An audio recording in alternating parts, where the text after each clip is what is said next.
Cameron with you. It's FNL Lacrosse. It's presented by the New Hampshire Tomahawks. Over the next 90 or so minutes, we dive headfirst into everything lacrosse related here in the state of New Hampshire. Another action-packed show. Our first guest, Steve Gadro, the Pinkerton head coach, will join us in about 15 minutes or so. The Astros climbing up the standings and the latest poll, and we'll find out why. Brady Marston is our Tomahawks Player of the Week on the boys' side. The Timberlane senior is on his way to St. Michael's, and, of course, the Owls are in the hunt for a championship in Division II. Hour number 2, Olivia Matthews joins us. The Bedford junior is our Tomahawks Player of the Week on the girls' side. She's a James Madison commit, and, of course, from an athletic family.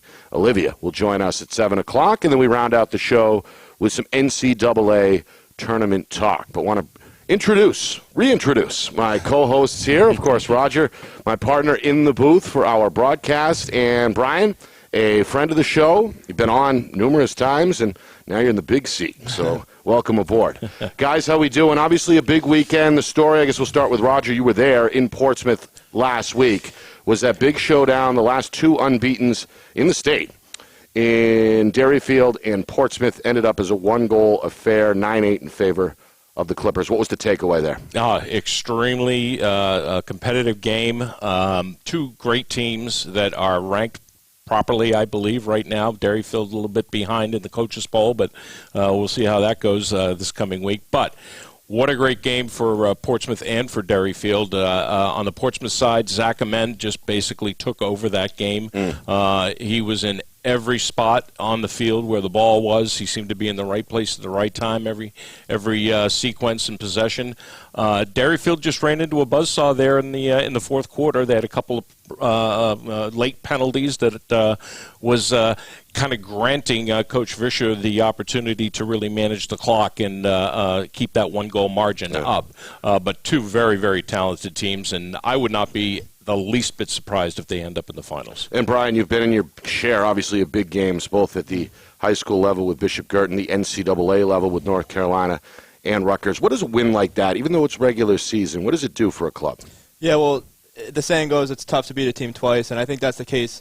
You know, Derryfield, they lost that game, but I think the face-offs, for my expectations, went better than I thought. Their goalie was much improved from last year. And their top six is probably the most talented in D2. You roll out, Tate Flint, Quint Silvio, and then their attack is very skilled. And I don't think they played a great game. They turned the ball over a lot, a little bit undisciplined, and I think there's a lot to clean up. Portsmouth threw a lot.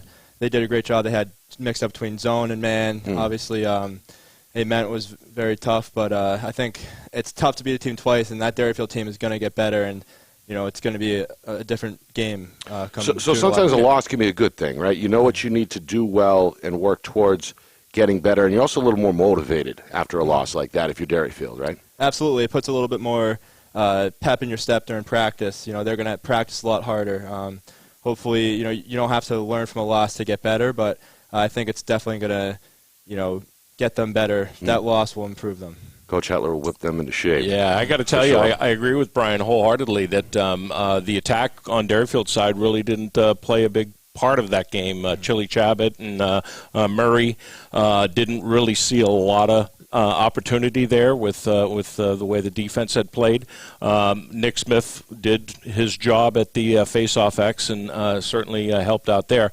But I got to give kudos also to the Portsmouth defense, number one, for literally shutting off Quinn Silvio the whole game. He had one goal that game, and whenever he got chances to shoot, they were right on his tail, and he was really bottled up. That's going to change. I agree with you. They'll find ways to get Tate.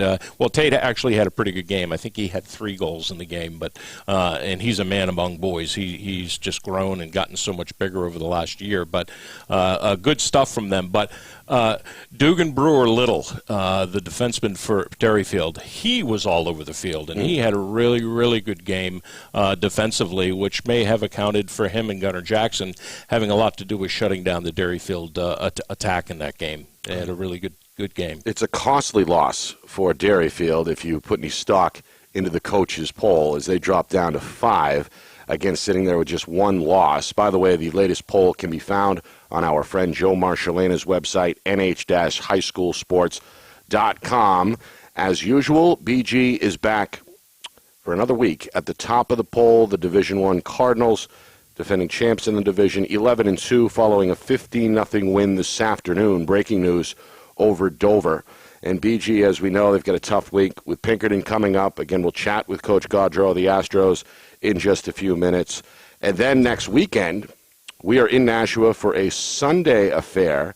BC High will come to Stello Stadium to take on the Cardinals, a perennial power in Massachusetts. So we get a look at some of the out-of-state competition here with our Friday Night Lights New Hampshire Game of the Week coming up Sunday at 3 o'clock. We'll also be broadcasting, on a side note, Thursday night in Exeter when Londonderry takes on the Blue Hawks. But speaking of BG, you're now back here in the state following your graduation from Rutgers. Congratulations, by the way. Obviously, big week for the Cardinals.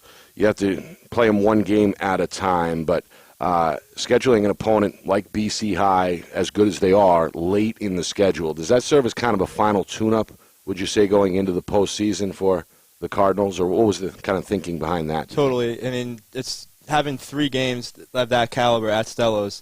I mean, if you're a New Hampshire lacrosse fan, you have St. John's Prep tomorrow. That's right. Then Thursday, Pinkerton, and then BC High later in the week. So it's going to be, those are the games that you kind of sit on as a BG lacrosse player, as an alum, like, you know, state championship, and then all the out-of-state games are, you know, and then especially coming to them, like Coach Cameron always talks about, they used to have to beg, borrow, and steal to even get a game at there. Now they're having 3 of the top teams in New England coming to them. And as a player, would you like that later in the season as opposed to earlier, to take on a team like that? Yeah, it's a measuring stick. You know, they had their Hingham and Staples, you know, Exeter twice. Now it's kind of late in the season. They've had a slow couple of weeks, you know, maybe not the best competition out-of-state-wise. The last couple of weeks they really just focused on developing, working on fine-tuning different things for this week, and then hopefully this week we'll definitely prepare them for June 11th and the playoff run. Yeah. Again, to round out the poll, BG at the top at 11-2. Portsmouth, they survived the battle of the unbeatens and remain the lone unbeaten now in the 2 spot at 12-0. Pinkerton continuing to climb. We'll talk again with Coach Gadro about that. They're 11-4, number 3 in the latest edition of the coaches poll. And then there's Exeter, Roger, getting healthier. It seems like at 8-5, we're going to see them on Thursday. They're welcoming some of their stars back here this week and next week, from our understanding, and should be back to full strength by the time the tournament rolls around. Yeah, that's what I'm hearing. Lechner is back.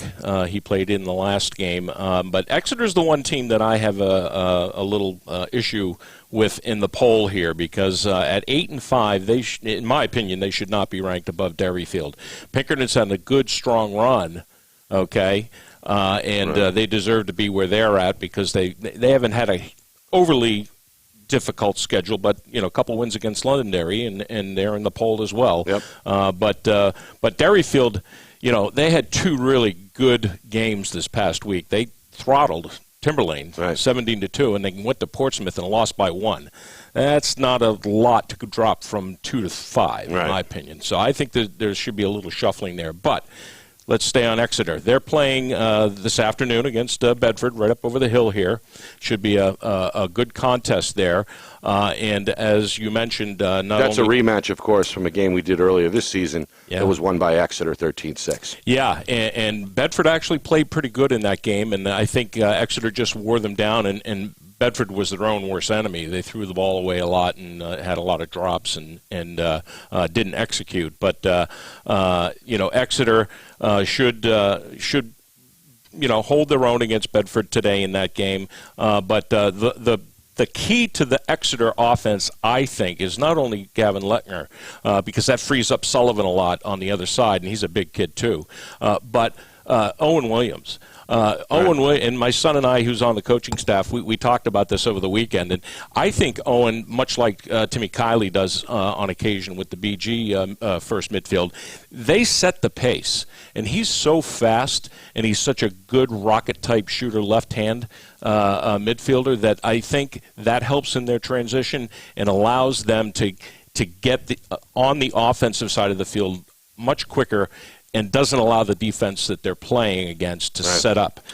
So he's a key, and he'll be welcomed in the next couple of weeks. And, of course, Brian, you know all about trying to play through injuries, right? And, of course, that has affected both Lechner and Williams with Exeter.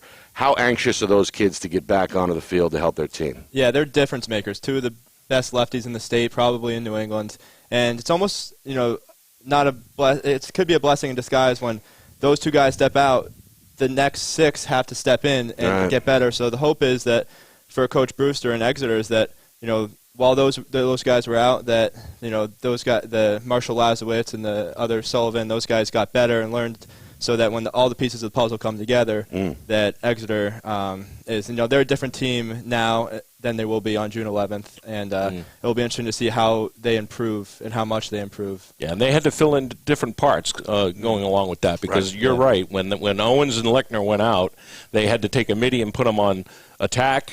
I think his name is Balch or Baltz. Something like that, the number 32, that's all I can remember. It's an opportunity for some of those kids to step up. Indeed. Right, and carve out a role for themselves. Bottom part of that top 10 poll, Bedford, as you mentioned, sharpening their swords right now against Bedford.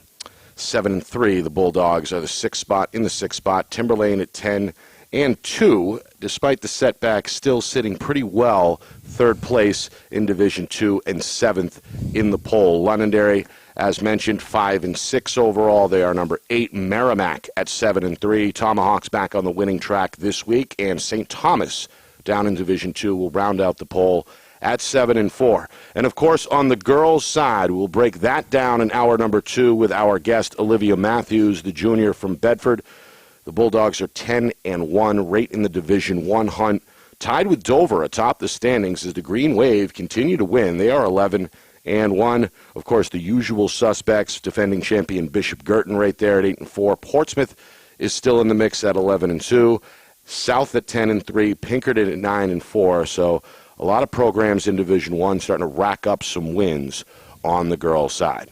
We will take a break. On the other side of the wall, as we used to say, Steve Gadro is our first guest, the Pinkerton head coach, former St. A's head coach. On the other side, you are watching FNL Lacrosse. It's presented by the New Hampshire Tomahawks. Our broadcast today, as it always is brought to you by Beals Insurance Agency, with locations now in both Bedford and Londonderry. Whether you need home, auto, or business insurance, Beals Insurance will get you both the price and quality coverage that's right for you. Just call 603-471-9999 or visit BealsInsurance.com to request a free quote and start saving money today. Again, that's BealsInsurance.com. Hey, I'm Chad, the owner of New Hampshire iPhone Repair. We're New Hampshire's most trusted and affordable repair shop for your iPhone, iPad, iPod, and even Android needs. Don't worry, we're affordable, reliable, and we back our parts with a lifetime warranty. And you know what the best part is? No, what? We can repair your phone while you wait. I know, that's why I'm here. Oh, I know, Mrs. Green. Here's your iPad, good as new. Bring your phone into New Hampshire iPhone Repair today. The New Hampshire Tomahawks promote the highest level of club lacrosse competition, not just in the state, but in the country. Looking to get recruited? Director Chris Cameron keeps an open dialogue with the nation's top college lacrosse coaches. Over 400 New Hampshire Tomahawks alumni have played at the college level, including the ACC, Big East, Big Ten, Ivy, NESCAC, NE10, and more. New Hampshire Tomahawks coaching staff has over 100 coaches, including current high school, varsity, and college coaches. The Tomahawks offer training for players of all ages, clinics, camps, and leagues, along with spring, summer, and fall elite teams. So play with the best. The New Hampshire Tomahawks, showcase and development for college lacrosse. Visit NewHampshireTomahawks.com and girls.nhtomahawks.com. How can you reach your team's fundraising goals at no risk and no cost? MG Sports offers a variety of products to make your team's fundraiser a success. Their products include tickets and discount cards to hundreds of local businesses. MG Sports now has a digital platform where athletes can raise funds in the comfort and safety of their own home. So become another lacrosse program like Bedford, Goffstown, or Memorial that sets fundraising records every season. MG Sports, fundraising made easy. Visit mgsportsfundraising.com to start raising money for your team today. Are you thinking of selling your home? Well, now may be the time, given that spring is here, the market is hot, and interest rates remain at all-time lows. It's time to call Roger Howe, a licensed professional realtor with the Bean Group. Not sure what your home is worth? Roger will provide a market analysis for you at no charge. With 12 years experience in residential, commercial, leasing, and investment properties, Roger knows your local market. So contact Roger Howe of the Bean Group today. Buy local and save big. For over 26 years, Spectrum Monthly has been providing great local offers from businesses in New Hampshire and Massachusetts, delivered to your mailbox every month. Spectrum is chock full of savings from your favorite businesses. From local restaurants and retail stores to entertainment, fitness, and home improvement services. You'll have easy access to thousands of dollars in savings, including exclusive offers for Spectrum readers. Every month, enter our readership contest for a chance at winning cash and local gift certificates. Spectrum Monthly. No one brings you better offers.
Welcome back here to FNL Lacrosse. We're presented by the New Hampshire Tomahawks. Nick Anastas, Roger Howe. Brian Cameron with you. Coach Cameron will be back next week.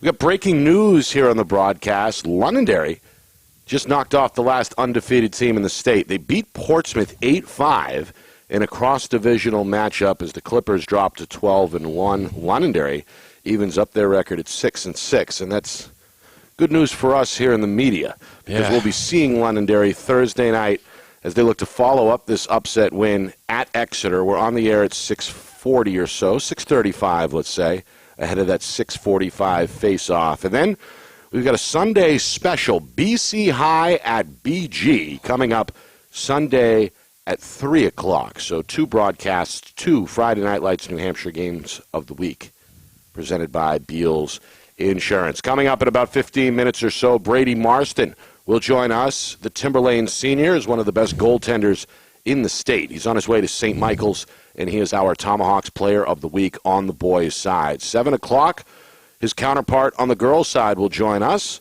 Tomahawks Player of the Week, Olivia Matthews, the Bedford Junior. We close out, of course, with NCAA tournament talk. But right now, our first guest joins us live from across the street.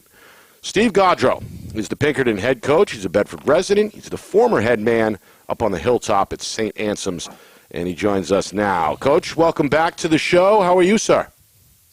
Thanks for having me. I'm a little disappointed I got bumped out of the studio because Brian is in the chair today. But, I tried to make my way in. I thought about right where that car is behind Brian, standing out there and taking the car. I'd have gladly given my seat up to you, Steve. I appreciate that, Roger. Well, we do appreciate you coming on, Coach.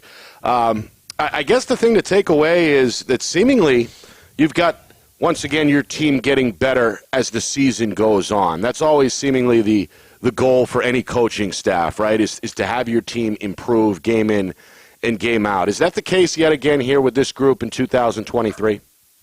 Yeah, absolutely. It's certainly the goal every year, and we try to build our schedule so that we can learn a lot throughout the year, and we feel like we're in a good spot heading into kind of this final stretch. We're in a different situation than a bunch of teams right now. We only have 3 games left, so we've kind of started to get into playoff mode here, where we have multiple practices to prepare for an opponent, and we feel pretty good about that.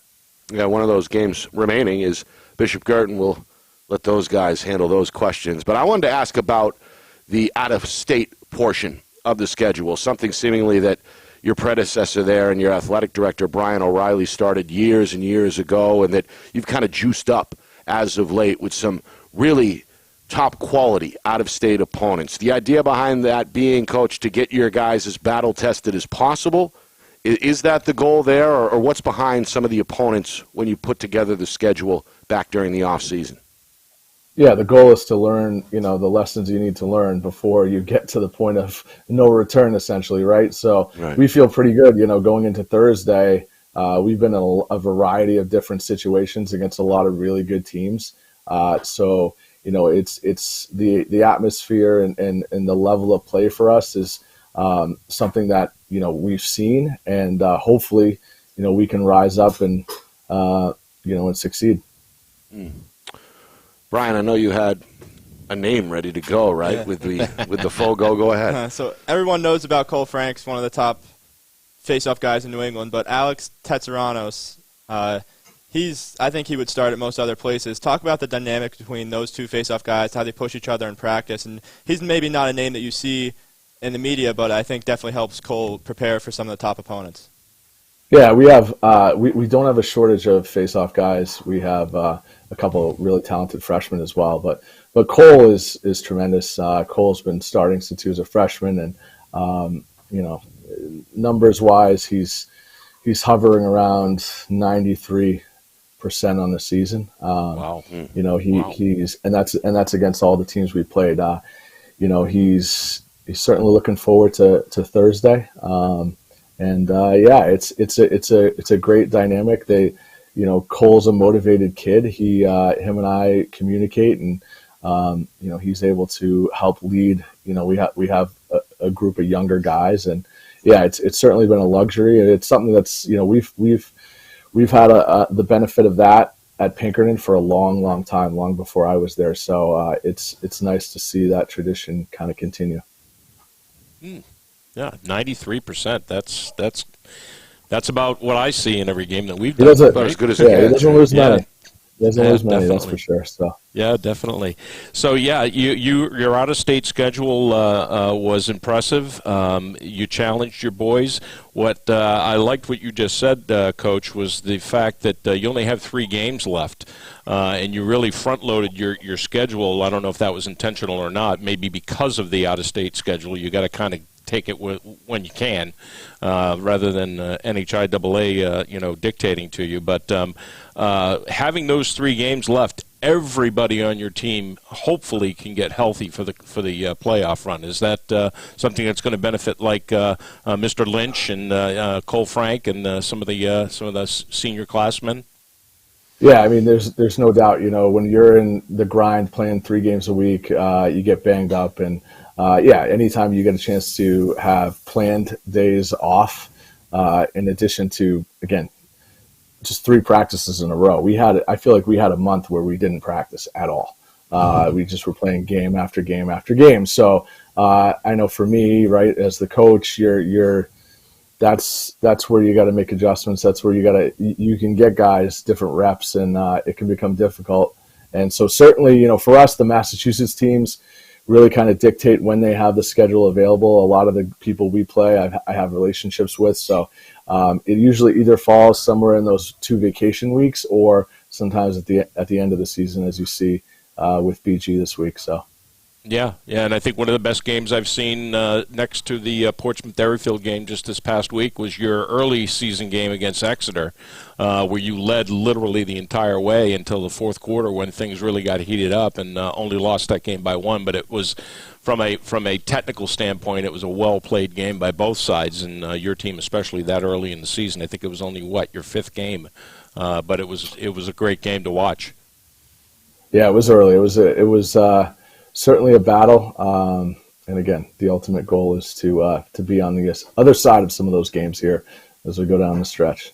Yeah, sure. Another big test, obviously, later this week when you play BG on Thursday. That's a 4:30 start. What would you like to take away, so to speak, from the Cardinals without giving up the entire game plan? We've got the enemy here to my right. But what can you tell us about that upcoming battle against the Cardinals?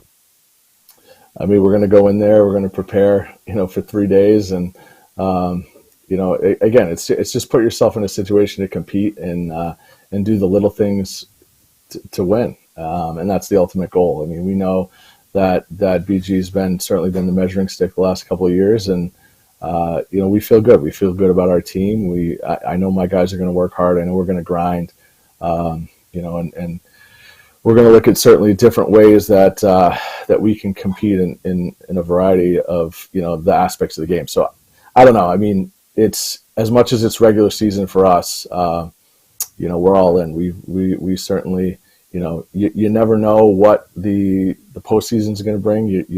We take everything one game at a time, and we know we have the opportunity to play BG on Thursday. So we're excited about it. What kind of a group do you have, Coach, on your hands? When we look up and down the roster, it's names that we're familiar with, right? A lot of multi-year starters really all over the field. What is this group like to coach off the field? Yeah, it's a great group of kids. I've had the benefit of, this is my 4th year at Pinkerton as the head coach, and this was really, our senior class right now is the group that I can remember. I knew some of the kids from when I was on staff with Coach O'Reilly. I knew some of those kids that we had returning from those championship years, but I wasn't sure where we were going to get the rest of the players. And I remember one of the first indoor sessions we had, seeing this group of, they were sophomores back then, and realizing, wow, that's just going to be a special group. So, yeah, a lot of these kids have started for 3 years and have competed, and we've certainly had a variety of different experiences together, both good and bad. And I think at this point, we communicate well, we compete at practice, and I'm proud to be their coach. They carry themselves the right way. They work hard in school. On the field, I don't worry about them. They do nothing but represent Pinkerton Lacrosse and Pinkerton Academy in the right way. So for me, that's the end all be all. So. Final question from me, Coach, pertains to the old coach, and that, of course, is Brian O'Reilly, your predecessor. How involved is he at this point? Obviously, he's still in the picture as the athletic director, but in terms of what you and your staff do, how hands-on or hands-off is the old coach at this point? He is as hands-off as, I don't know if there's a term for that, but zero. Brian's a very supportive AD, and that's all I could ask for. And a guy that knows lacrosse, so, I mean, you can't ask for much more than that. So right. Yeah, sure. Well, tell him we said hello. Coach, we appreciate you coming on, and as usual, we wish you luck moving forward, not just this week, but through the rest of the ride. We appreciate you carving out some time for us tonight. Thank you. Thank you, guys. Appreciate it. Right. Thank you. Good luck, Coach. That's Steve Gadro, Take care. Bedford resident, but Pinkerton head coach. A little upset that you were in his seat, but that's just the way it goes. What'd you take there, Brian? What jumped out from what Coach said there? Yeah, Pinkerton versus BG is always, no matter going back to 2005, you don't know, it's always going to be a good game. It's kind of like Duke UNC in basketball. They're going to give it their all. I expect to see zone. They're going to be extremely well coached, on the same page, make the saves they need to make, and they're going to win face-off. So their offense is coming along. So I think they have a good group that can compete for a state championship. Yeah, and you heard it there. I think Coach wants to win this one, right? And as a senior with those Pinkerton teams, they haven't been able to get over the hump since that 2019 title. A win this week, I think, would go a long way for some of those Astros players, right? Totally. Yeah, and these guys, they're a gritty group of kids. They always are. And, they're friends off the field, I'm sure. Paulo and the BG faceoff guy and Cole will rep in the offseason. And so a lot of these guys are teammates through Tomahawks. But when they strap on those helmets and wear the different jerseys, it's game on. It's game on. Roger, as you know, the Pinkerton fan base is supportive as usual. We saw them outnumber, actually, the Londonderry fans unofficially last week. Yeah, but definitely. This is, I think, as good of a group as we've seen maybe since that 2019 banner team. Yes. The caveat being since the 2019 team. I've seen a lot of Pinkerton teams over the years, right. so it's always hard to compare. But I think what what Coach just said about his senior class is indicative of the starting lineup. 6 out of his 10 starters are seniors this year. But he's got some juniors that are going to step right into roles. Richard Wong, Cole Frank is still a junior. Scala, another junior. So he's got some depth. They've always had pretty good depth out there. I think what you just said makes a lot of sense for what probably could be the make or break in that game, other than BG's obvious depth, first, second line in all positions. But is Pablo against Cole? How is that going to work out? Pablo's gotten better since day one of the season, and now that BG can rely on that, Coach Cameron can rely on maybe a 50-50 split. I don't know if Cole's going to end up at 93% in the BG game, but it'll be interesting to see how that happens. And you've been up close with this BG squad, the BG personnel, and what's going on there at X with the sophomore Vasquez.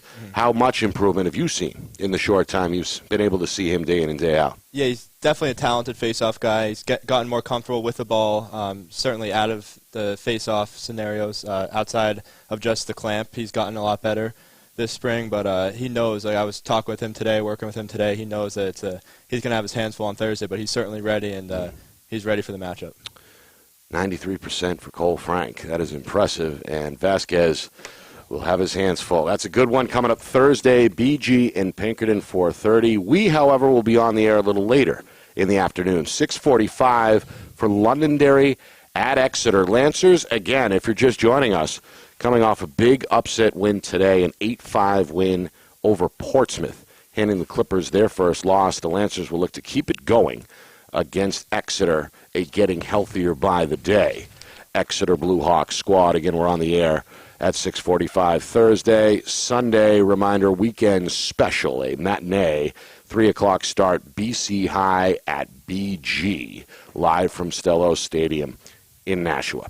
All right, coming up, Brady Marston will join us. We've spoken about him for a few seasons now. He's been in net for a long time with Timberlane. He's a future St. Michael's Purple Knight, and he joins us on the other side. It's always fun to get into the mind of a goaltender. We try and do that next. You are watching FNL Lacrosse, presented by the New Hampshire Tomahawks. Our broadcast today, as it always is brought to you by Beals Insurance Agency, with locations now in both Bedford and Londonderry. Whether you need home, auto, or business insurance, Beals Insurance will get you both the price and quality coverage that's right for you. Just call 603-471-9999 or visit BealsInsurance.com to request a free quote and start saving money today. Again, that's BealsInsurance.com. Hey, I'm Chad, the owner of New Hampshire iPhone Repair. We're New Hampshire's most trusted and affordable repair shop for your iPhone, iPad, iPod, and even Android needs. Don't worry, we're affordable, reliable, and we back our parts with a lifetime warranty. And you know what the best part is? No, what? We can repair your phone while you wait. I know, that's why I'm here. Oh, I know, Mrs. Green. Here's your iPad, good as new. Bring your phone into New Hampshire iPhone Repair today. The New Hampshire Tomahawks promote the highest level of club lacrosse competition, not just in the state, but in the country. Looking to get recruited? Director Chris Cameron keeps an open dialogue with the nation's top college lacrosse coaches. Over 400 New Hampshire Tomahawks alumni have played at the college level, including the ACC, Big East, Big Ten, Ivy, NESCAC, NE10, and more. New Hampshire Tomahawks coaching staff has over 100 coaches, including current high school, varsity, and college coaches. The Tomahawks offer training for players of all ages, clinics, camps, and leagues, along with spring, summer, and fall elite teams. So play with the best. The New Hampshire Tomahawks, showcase and development for college lacrosse. Visit NewHampshireTomahawks.com and girls.nhtomahawks.com. How can you reach your team's fundraising goals at no risk and no cost? MG Sports offers a variety of products to make your team's fundraiser a success. Their products include tickets and discount cards to hundreds of local businesses. MG Sports now has a digital platform where athletes can raise funds in the comfort and safety of their own home. So become another lacrosse program like Bedford, Goffstown, or Memorial that sets fundraising records every season. MG Sports, fundraising made easy. Visit mgsportsfundraising.com to Start raising money for your team today. Are you thinking of selling your home? Well, now may be the time, given that spring is here, the market is hot, and interest rates remain at all-time lows. It's time to call Roger Howe, a licensed professional realtor with the Bean Group. Not sure what your home is worth? Roger will provide a market analysis for you at no charge. With 12 years experience in residential, commercial, leasing, and investment properties, Roger knows your local market. So contact Roger Howe of the Bean Group today. Buy local and save big. For over 26 years, Spectrum Monthly has been providing great local offers from businesses in New Hampshire and Massachusetts, delivered to your mailbox every month. Spectrum is chock full of savings from your favorite businesses. From local restaurants and retail stores to entertainment, fitness, and home improvement services. You'll have easy access to thousands of dollars in savings, including exclusive offers for Spectrum readers. Every month, enter our readership contest for a chance at winning cash and local gift certificates. Spectrum Monthly, no one brings you better offers.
It's FNL Lacrosse, presented by the New Hampshire Tomahawks. Live every Monday here from the Beals Insurance Studios in Bedford. We're on the air weekly at 6 o'clock Eastern.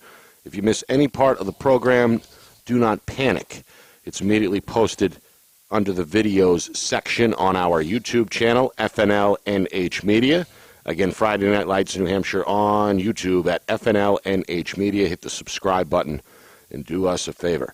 Another busy week coming up. We've got Londonderry at Exeter Thursday, 6:45. We'll be on the air at about 6:35 on Thursday night, live from Bill Ball Stadium.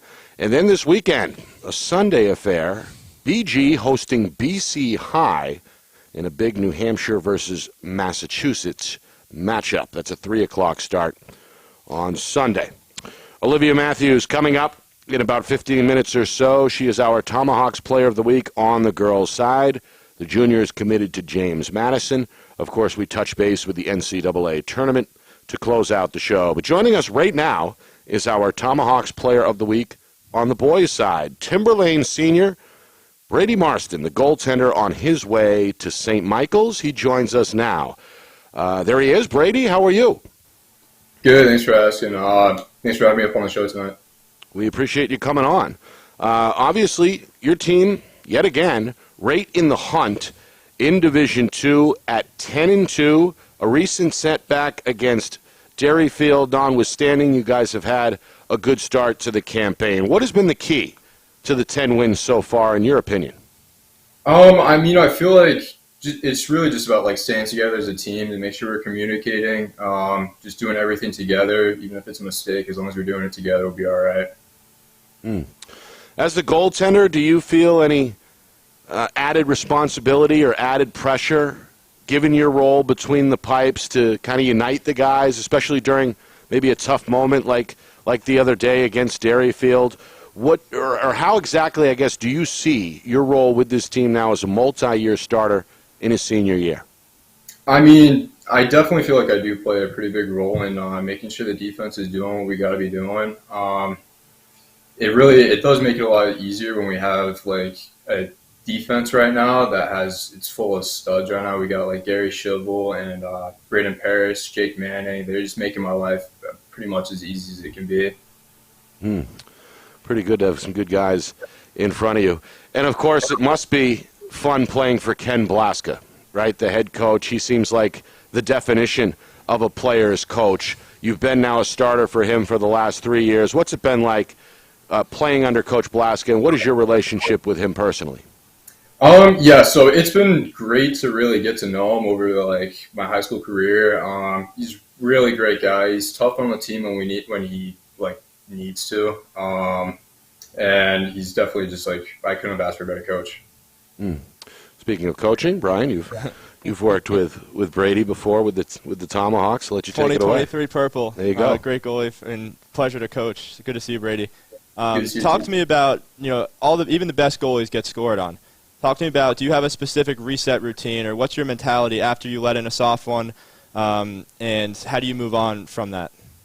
I mean, I really feel like with a goalie, you just got to make sure that after you let in a softie or a muffin or something, you just you're flushing it down. You learn what you need to learn from the mistakes you make, and then it's on to the next shot. A muffin. I usually pick up my vocab from Roger or Coach Cameron, but I'm going to have to write that one down. He doesn't let in many muffins.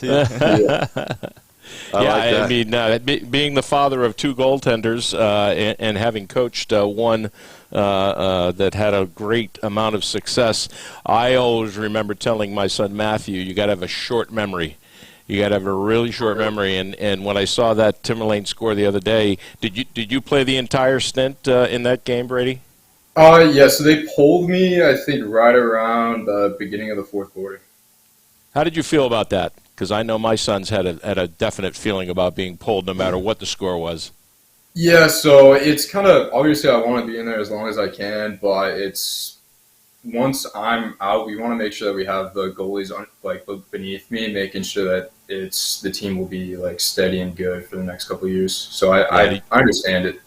Do you critique the backup goaltenders that come along and try to, talk to them about positioning? And we talked a little bit about that on the broadcast on the Portsmouth game with Patterson, and his technique is a little unorthodox. Do you try and coach them along in practice and in games? Yeah, so I try to help them as much as I can. I mean, with goalie, it's kind of everyone's a little bit different. So, I mean, everyone has a different type of style, but with just fundamentals and stuff like that, I love helping the other kids. Yeah, it's where we talk about the Fogos a lot in this sport and how they get together, and you've certainly done your part over the years to bring what did they call it? We called it the other night the Boomers Face-Off. Boomers Face-Off. I think the goalies have that same kind of camaraderie, and it doesn't get talked about a lot. It's like the punter and the kicker on a football team. They go off and they do their thing, and they do the tennis balls and all that stuff, and you do that same type of coaching up, I think, as the elder statesman out there. Oh, for sure. Yeah. What was behind the decision to get between the pipes in the first place? Way back, take us back to the beginning of your high school career, and how did you end up being the goaltender? When you were a little rattler. Yeah, so back in probably elementary school, I was a baseball kid, and a couple of my buddies, they played for the youth program, Timber Rattlers, and the coach, he's still my coach now, Coach Shivel. He really, the team still needed a goalie, and so I'd go over in between baseball practices, and I'd just go in the cage, and I kind of fell in love with the sport, stuck with it ever since. I remember years ago, Coach Hetler was in this studio speaking with us, and of course he was a professional with the Cannons, goaltender. He said the reason he liked it was because he was in control, or at least felt like he was in control, right? As the backside, the last man standing, so to speak. Is that an attraction, or was that an attraction for you initially, or what do you like, I guess, about being a goalie? Yeah, so it's definitely, I do like the big moments where it's just everything's kind of on you and see how you can perform under pressure and stuff like that. Yeah, being in control is definitely, I like that part as well. And then, of course, the future looks bright. You're going to be a part of the St. Michael's program up in Vermont, going to face Northeast 10 competition in what's arguably the deepest conference in NCAA Division II. What was behind the decision to go to St. Michael's? What are you going to study? And how excited are you to be headed north next fall? Oh, I'm super excited. I met Coach Smith when I think it was like a couple of years ago at a Lax.com showcase. Super great guy. He was a professional lacrosse player as well. He was a goalie. And so I felt like that would be able to like smooth my transition from high school lacrosse to college. And I'm definitely like a super outdoorsy kid, so it's right next to Burlington, Vermont. So, I mean, you can't really get much better than that. Right. Yeah. Beautiful. Indeed. Sounds like a perfect marriage on a number of fronts. Final question, Brian. Last few weeks, I guess, last month or so of being a high school student, what are you looking to take away from your remaining time at Timberlane, both on and off the field? So on the field, I really just want to see the team really come together. I really feel like we have a good group of guys and we can make a good push in the playoffs. And then off the field with like in school, it's really just about enjoying the time I have left as a senior and really just doing the things I want to do. Well, enjoy it. And best of luck moving forward. We appreciate your time tonight. And thanks again for joining us. Yeah, thanks for having me, guys. Thank you. Good luck, Brady. Brady Marston, one of the best in the business. He is our Tomahawks Player of the Week on the boys' side. Timberlane, despite that setback last week, they're still right in the mix, Brian, at 10-2. Mm-hmm.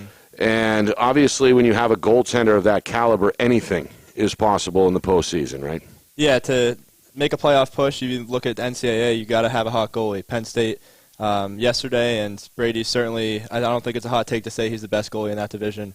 And, if you look at his highlight video, maybe freshman, sophomore year, he's a hard worker. He changed his stance. His hands were here.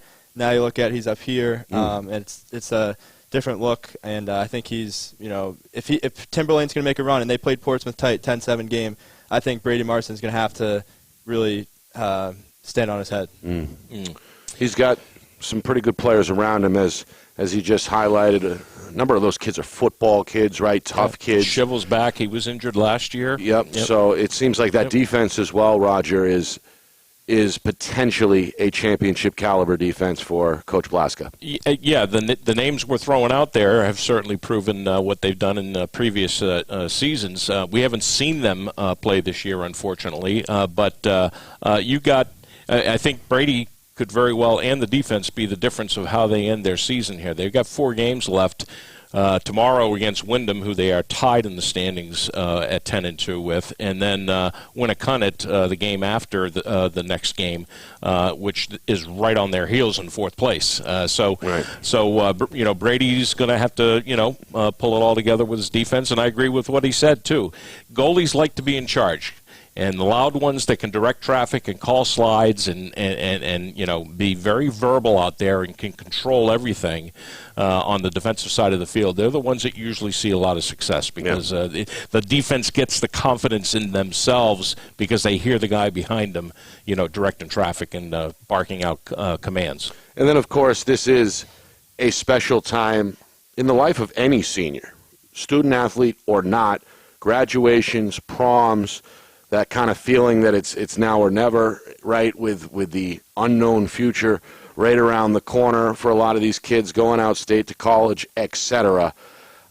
Especially as a senior player, Brian, it's seemingly year after year, and we've talked about with Coach Gadro as well. Sometimes there's a group of seniors that come along where it seems like the whole program is geared towards that year, right, where you've got a lot of kids who have been there as sophomores, been there as juniors, but now it's senior year, and it's now or never. Do you think that that's the feeling in the Timberlane locker room, in the Portsmouth locker room, some of these veteran-laden, Derryfield, another example, some of these veteran-laden teams? Is there added pressure, do you think, or is that an opportunity for maybe some guys to step up and seize the moment, so to speak? There's definitely an urgency, especially with Derryfield. I don't think that class, even as talented as they are, hasn't won a state championship. And that senior, this next month is going to get, they have prom, they have assassins, they have all these different things. But you could go to college and you might not play, you might be on the 3rd line for a couple years. You might not ever play. So as far as you know, this is what you have guaranteed, right, is the games you have in front of you. And that's important perspective to keep for these seniors is, even my senior year class, there's a lot of guys that went, played D1, transferred out, and then stopped playing. So this could be it on all accounts. don't take this for granted, because with your best friends, this is some of the most fun lacrosse and what you have guaranteed. Right. And then, of course, Roger, a late setback sometimes can rattle a team, right? Like we saw a rather lopsided score. Timberlane catches their second loss, but to their credit, likely going to bounce back and put that behind them. But sometimes that can be tough to do, and as a coach, how do you get a group like that back on track on short notice? Well, I didn't see a box score from that game. I would really like to know what happened in that game. I mean, they played on turf, and Timberlane plays on grass. I don't know if that had anything to do with it. But, hey, the next game they played Division I Dover, and they throttled them 14-5. Right. So, I mean, did they turn that around, and did they set things straight? Well, it's Kingswood. So maybe they're hitting their stride. I'm sure Coach Blaska, because I know him very, very well, he's got these guys up for Wyndham tomorrow, and that could make or break their season. Actually, if they come out and they really spank, Wyndham and give them a good game, that could send them right into the playoffs. Kind of like what Pinkerton's done too. They're peaking at the right time. In other words, that's a good point. 2-10-2 teams meeting tomorrow. Again, unfortunately for us, it's an early 4:00 start, but that is one to watch. And what's turning out to be a pretty consequential week as we break it down here in both Division I and Division II on the boys' side. All right, we're going to switch gears in just a moment and welcome in Olivia Matthews, the Bedford junior. Has been a standout so far for the Bulldogs. She's on her way to James Madison. She's got the Bulldogs in the hunt yet again for a state title in Division I. She is our Tomahawks Player of the Week, and she helps usher in hour number 2 on the other side of the break. You are watching FNL Lacrosse. It's presented by the New Hampshire Tomahawks. Our broadcast today, as it always is brought to you by Beals Insurance Agency, with locations now in both Bedford and Londonderry. Whether you need home, auto, or business insurance, Beals Insurance will get you both the price and quality coverage that's right for you. Just call 603-471-9999 or visit BealsInsurance.com to request a free quote and start saving money today. Again, that's Beals Insurance. Today.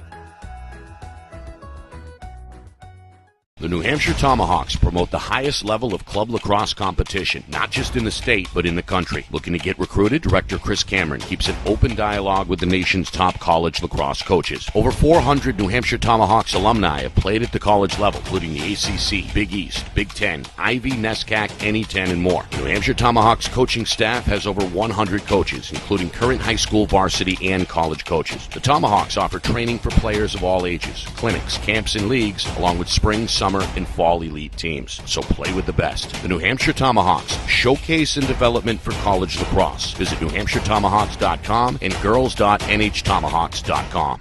How can you reach your team's fundraising goals at no risk and no cost? MG Sports offers a variety of products to make your team's fundraiser a success. Their products include tickets and discount cards to hundreds of... No one brings you better offers.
Hour number 2 here of FNL Lacrosse, presented by the New Hampshire Tomahawks. We're live from the Beals Insurance Studios in Bedford every Monday night at 6 o'clock Eastern Time. If you missed any part of the show, check out the archive version on our YouTube channel, FNLNH Media. That includes live and exclusive interviews with Coach Steve Gadro of Pinkerton, Brady Marston of Timberlane, and now it's Olivia Matthews in the field, but I don't think that exists without some friendships developing along the sidelines as well. What is it like, I guess, going in to battle, so to speak, with your friends and teammates? She pushes us as hard as we can. She's always looking for us to get better. She knows when to push us and when to be, that type of person that's always there for you. You can always go to her with anything. She's been really awesome, and I'm very appreciative to have her as a coach. And, of course, it's not just Bedford you play for, but the New Hampshire Tomahawks as well with Coach Cameron and crew. I'll let Brian take over. Yeah, for those of you that haven't watched Olivia play, after watching the first 5 minutes, the way she holds the stick, the snap on her release is different. It's almost like a men's player. She has like a men's stick, and I know you work with Sean a lot. Quick story, drop a bucket of balls, put a target out, and take shots.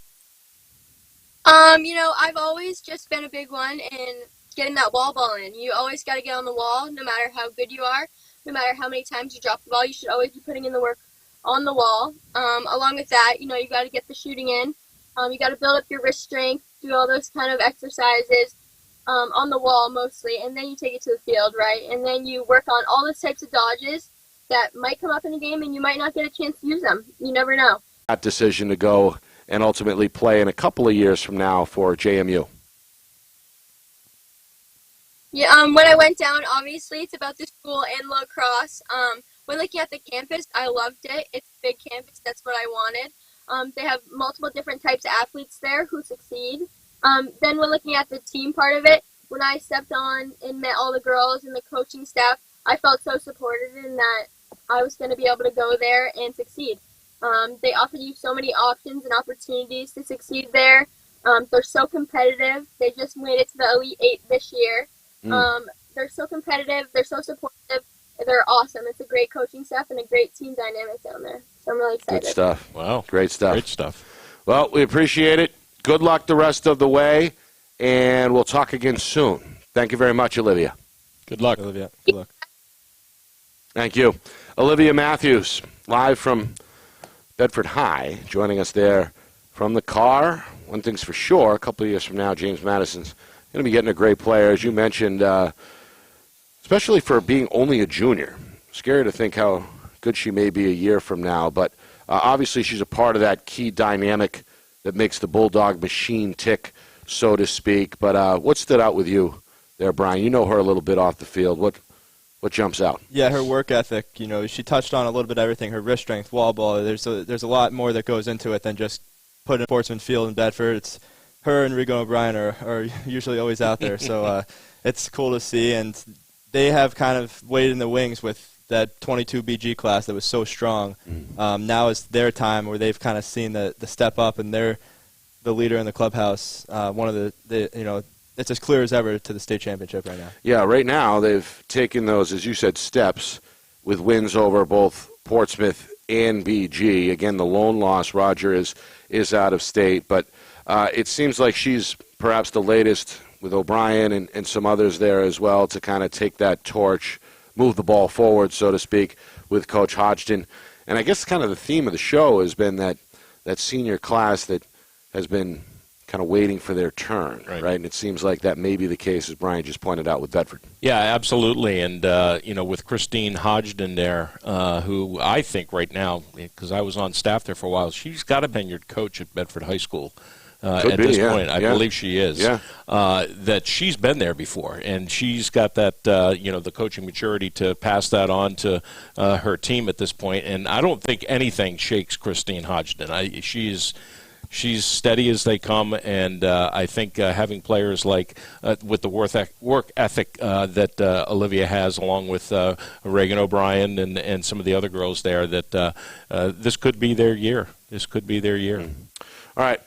One more break. On the other side, NCAA tournament talk. There were a handful of one-goal games yesterday and over the weekend in the D1 tournament. We'll touch on all of that and round out the show as well. You are watching FNL Lacrosse, presented by the New Hampshire Tomahawks. Our broadcast today, as it always is brought to you by Beals Insurance Agency, with locations now in both Bedford and Londonderry. Whether you need home, auto, or business insurance, Beals Insurance will get you both the price and quality coverage that's right for you. Just call 603-471-9999 or visit BealsInsurance.com to request a free quote and start saving money today. Again, that's BealsInsurance.com. Hey, I'm Chad, the owner of New Hampshire iPhone Repair. We're New Hampshire's most trusted and affordable repair shop for your iPhone, iPad, iPod, and even Android needs. Don't worry, we're affordable, reliable, and we back our parts with a lifetime warranty. And you know what the best part is? No, what? We can repair your phone while you wait. I know, that's why I'm here. Oh, I know, Mrs. Green. Here's your iPad, good as new. Bring your phone into New Hampshire iPhone Repair today. The New Hampshire Tomahawks promote the highest level of club lacrosse competition, not just in the state, but in the country. Looking to get recruited? Director Chris Cameron keeps an open dialogue with the nation's top college lacrosse coaches. Over 400 New Hampshire Tomahawks alumni have played at the college level, including the ACC, Big East, Big Ten, Ivy, NESCAC, NE10, and more. The New Hampshire Tomahawks coaching staff has over 100 coaches, including current high school, varsity, and college coaches. The Tomahawks offer training for players of all ages, clinics, camps, and leagues, along with spring, summer, and fall elite teams. So play with the best. The New Hampshire Tomahawks, showcase and development for college lacrosse. Visit NewHampshireTomahawks.com and girls.nhtomahawks.com. How can you reach your team's fundraising goals at no risk and no cost? MG Sports offers a variety of products to make your team's fundraiser a success. Their products include tickets and discount cards to hundreds of local businesses. MG Sports now has a digital platform where athletes can raise funds in the comfort and safety of their own home. So become another lacrosse program like Bedford, Goffstown, or Memorial that sets fundraising records every season. MG Sports, fundraising made easy. Visit mgsportsfundraising.com to start raising money for your team today. Are you thinking of selling your home? Well, now may be the time. Given that spring is here, the market is hot, and interest rates remain at all-time lows. It's time to call Roger Howe, a licensed professional realtor with the Bean Group. Not sure what your home is worth? Roger will provide a market analysis for you at no charge. With 12 years experience in residential, commercial, leasing, and investment properties, Roger knows your local market. So contact Roger Howe of the Bean Group today. Buy local and save big. For over 26 years, Spectrum Monthly has been providing great local offers from businesses in New Hampshire and Massachusetts, delivered to your mailbox every month. Spectrum is chock full of savings from your favorite businesses. From local restaurants and retail stores to entertainment, fitness, and home improvement services. You'll have easy access to thousands of dollars in savings, including exclusive offers for Spectrum readers. Every month, enter our readership contest for a chance at winning cash and local gift certificates. Spectrum Monthly, no one brings you better offers.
Final segment here of FNL Lacrosse. We're presented by the New Hampshire Tomahawks. Nick Anastas, along with Roger Howe and Brian Cameron. If you missed any part of the show, don't worry. Our full Broadcasts are uploaded immediately following the show on our YouTube channel, FNLNH Media. We thank Coach Gadro of Pinkerton, Brady Marston of Timberlane, and Olivia Matthews of Bedford for joining us tonight. All right, over the weekend, a lot of nail-biters in the NCAA Division I tournament. I think there were 4 or 5 one-goal games. Unfortunately for your brother's squad, Princeton, they were on the wrong end of a 13-12 final against Penn State. But, Brian, what jumped out at you? I guess what's your big takeaway? What's the top storyline here as we look forward to the upcoming action? We're down to the final 8. Yeah, well, it was a great weekend of lacrosse. Like you said, a lot of one-goal games. I think still there's that top 3 of Virginia, Notre Dame, and then Duke's kind of the third team. And they've shown some faults, some cracks with a close game versus Delaware. I was able to go to the Hopkins-Bryant game to watch we had 5 Tomahawks on Bryant, and then I went to Penn State and watched Sean. And it was a tough game. Anytime it's a one-goal game, you always look back at 1 or 2 plays that could have made the difference, and it's tough. But what a great season that Princeton had. And you run into a hot goalie and a zone, and it's tough. So. Speaking of New Hampshire kids, though, Army, right? They've got a few former Tomahawks, former Cardinals. They get it done and are one of the final 8 teams standing, right? That seems like a program, I don't know if up and coming is the right word. They've been around, obviously, but they've been rejuvenated. Yeah. Right, over the last couple of years. John Sullivan's been a mainstay on that defense. We played them, and he guarded me the whole game. It's sad to say. Did he really? Yeah, him and the Loyola kid, honestly, were probably the harder ones to go against all year. He's long. He's been great. He's one of the top freshmen in the country. But you saw the emergence of Dawson Clark, who had a goal and a nice play on a clear. They threw it to him, went through 3 guys, passed it upfield. Didn't get the assist, but it was a hockey assist. And seeing him do well, and it seems like Army has, 12 guys, 15 guys on offense. It's just the next one up. Dawson's coming into that game is probably like the 6th attackman. 1 attackman went down or whatever it was, and he's in the mix. And they have so much depth on offense, and they're all so disciplined. And I think the way they live off the field, they're so disciplined, especially on defense. Like on field, seeing the communication that they had. Their goalie, when we played, didn't play as well as he is playing now. And there's rumors that he has a torn ACL, which is insane if that's true. Right. And I don't think it's that serious because he was moving around pretty well in there. You would never know. But you're talking about Dawson? No, the goalie. The goalie, yeah, okay. Yeah. Knox Ken, I think is his name, or Ken Knox, whatever it is. But he's, like you have the hot goalie, it helps a lot. And Roger, I know you were channel surfing over the weekend as well. What caught your eye? Well, in that game, just seeing that Dawson was on the EMO play when he scored that goal, and you're right. I mean, the guys were going down, so here's Dawson. He's actually in a midfield position when he scores the goal, not in an attack position. Right. And he gets a great goal. Put them right. I think it was a tie. Did he tie it up with the goal, or maybe they went one ahead, something like those, that? Yeah, but you can spray it. At my age. And Brian and I have talked through the Twitter sphere and all that stuff this season. To hear him get called out by a guy like Carcaterra on the broadcast, and Sean getting called out, and now hearing Dawson and John Sullivan and some of these other players that I've known over the years is just it's big time for this weekend. And seeing those games, how competitive they were, it was just a thrill to know that New Hampshire has made a big splash in this particular series here. But you were right. I didn't channel surf. I was glued. I didn't, except for the Celtics. I was just dialed into all these games. I was in heaven, the whole weekend. And, the teams that look like they're going to really pull through, I agree with you. The Duke-Delaware game, that was a big surprise. The Blue Hens really gave them a game there, and did the CAA well. Yeah, they that one. They put really up 25 goals in their first game too, which was no joke. Delaware. Yeah, and of course, Coach Janowski back in the day took on Delaware annually when he was part of the CAA at Hofstra. So, sure, Delaware gave them all they could handle. Moving forward, though, you've got teams like Michigan still alive, right? In addition to some of the ranked teams. What do the paths look like, Brian, in your opinion? What's shaping up in your mind to be the Final Four? And, of course, you were a part of the Final Four last year with Rutgers. Michigan is a tough team. I think, like I said, Duke has shown cracks, and if you look at those top three, like I said, Virginia, Notre Dame, and Duke, there's not many holes in Virginia and Notre Dame. I think the hole with Duke is their goalie. I don't think he's elite as Intimate and Nunes is.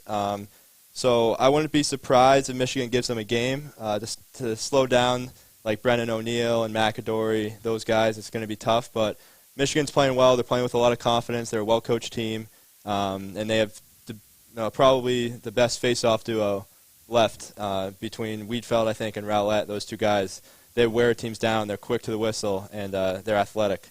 So I think Michigan will give them a game. And then you look at Virginia, Georgetown. And that's not at Klockner, so they're going to be up in Albany. They're not going to be at their home field to have that home field advantage like they did against Delaware. And then you mentioned Virginia against Georgetown. That's the 2-7 matchup. Yeah, I actually have three of my former teammates that were at UNC are on Georgetown, so it's cool to watch them play. Virginia is just they come at you from so many different angles. Schellenberger at X, and then middies. They can roll out like 6 middies that would be the number one middie on mostly any other team in the country, and they're long on defense. And P.D. LaSalle has been there for 5 years. I think he's most NCAA face-off wins. So I think Georgetown will give him a game, but I would have to lean Virginia in that one.